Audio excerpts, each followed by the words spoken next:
এবারে good night dengue সুরক্ষা।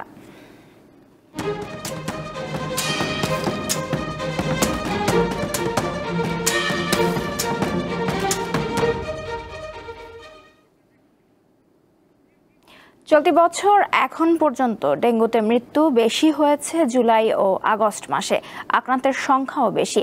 এই হার সেপ্টেম্বর থেকে নভেম্বর পর্যন্ত চলতে পারে বলে আশঙ্কা বিশেষজ্ঞদের। শুক্রবার দিনকে রাতে 3:30 বাজে অ্যাম্বুলেন্স দিয়ে নিয়ে এসে আইসিইউতে রাখছিল। আইসিইউতে 3 দিন ছিলাম, এখন 3 দিন পর বেডে দেওয়া হয়েছে। যখন অধিক বমি খাওয়া শুরু হয়েছে, শরীরে জ্বর আসছে, তখন অ্যাম্বুলেন্স করে এখানে চলে আসছে। শরীরের মাথা আর কি ভার, পা ব্যথা করছে, কিছু খাইতে পারি না, মানে খাবার খাইতে গেলে বমি আর কি বেশি। এই ডেঙ্গু রোগীরা এসেছেন নারায়ণগঞ্জ থেকে। তাদের অভিযোগ, রাস্তার কাজ এবং অনেক নির্মাণাধীন ভবনের কারণে পানি জমে মশার উপদ্রব বেড়েছে। রাজধানীর মহাখালীর ডিএনসিসি হাসপাতাল, বছর জুড়ে এখানে ডেঙ্গু রোগী থাকলেও সম্প্রতি এই সংখ্যা বেড়েছে। শুরুতে জ্বর, পরে বমি ও মাথা ব্যথা নিয়ে আসছেন বেশিরভাগ রোগী। তাদের অনেককে আইসিইউ পর্যন্ত যেতে হচ্ছে।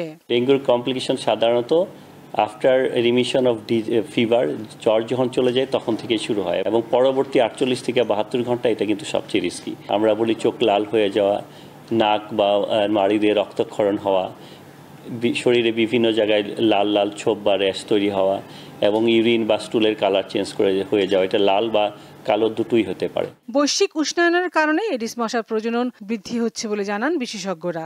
ওয়েদারের এক্সট্রিম ঘটনা ঘটছে, অল্প সময়ের জন্য হলেও খুব তীব্র শীত পড়ছে আমাদের, কিছু সময়ের জন্য খুবই গরম পড়ছে আমাদের এখানে। ওরকম দেখবেন যে বর্ষাকালটা দীর্ঘায়িত হচ্ছে। এই ওয়েদারটা আমরা বলি কি যে ভেক্টর, মানে এই যে বাহন করে যারা অসুখ বিসুখ বাহিত, যেটা তাদের জন্য খুবই ভালো অ্যাটমসফিয়ার, এবং যে কারণে ওদের প্রজনন বৃদ্ধি হচ্ছে, ওরা সংখ্যায় বাড়ছে এবং ওদের সাথে সাথে আমাদের ডেঙ্গুও বাড়ছে। সাধারণত ডেঙ্গুর জন্য 30 ডিগ্রির অ্যারাউন্ড 30 ডিগ্রি হচ্ছে সবচেয়ে অপটিমাম টেম্পারেচার, তবে এটা 17 থেকে 35 ডিগ্রি পর্যন্ত বিট করতে পারে। সবচেয়ে বেশি ফেভারেবল 25 থেকে 30 ডিগ্রি। ডেঙ্গুর জন্য আরেকটা ফেভারেবল কন্ডিশন হলো 70 to 100% হিউমিডিটি, যেটা আমাদের বর্ষাকাল এবং শরৎকালে বেশি হয়। মশার কামড় এড়াতে রাতে মশারি টাঙানো এবং প্রয়োজনে হাত পা ঢাকা কাপড় পরা এবং শরীরের উন্মুক্ত স্থানে মশা নিরোধক লোশন ব্যবহারের পরামর্শ দেন তারা।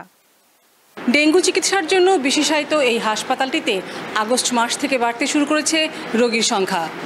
বিশেষজ্ঞরা বলছেন, এডিস মশার বিস্তার রোধ করা না গেলে এই সংখ্যা সেপ্টেম্বর থেকে নভেম্বর পর্যন্ত বাড়বে। লাবণী গুহ, দীপ্ত সংবাদ, ঢাকা। ডেঙ্গু রোগের বিস্তৃতি বাড়ছেই দেশ জুড়ে। এ সময় প্রয়োজন কোনো স্বাস্থ্য ঝুঁকি ছাড়া নিরাপদ একটি সমাধান। তাই ব্যবহার করতে পারেন গুড নাইট লিকুইড ভেপোরাইজার।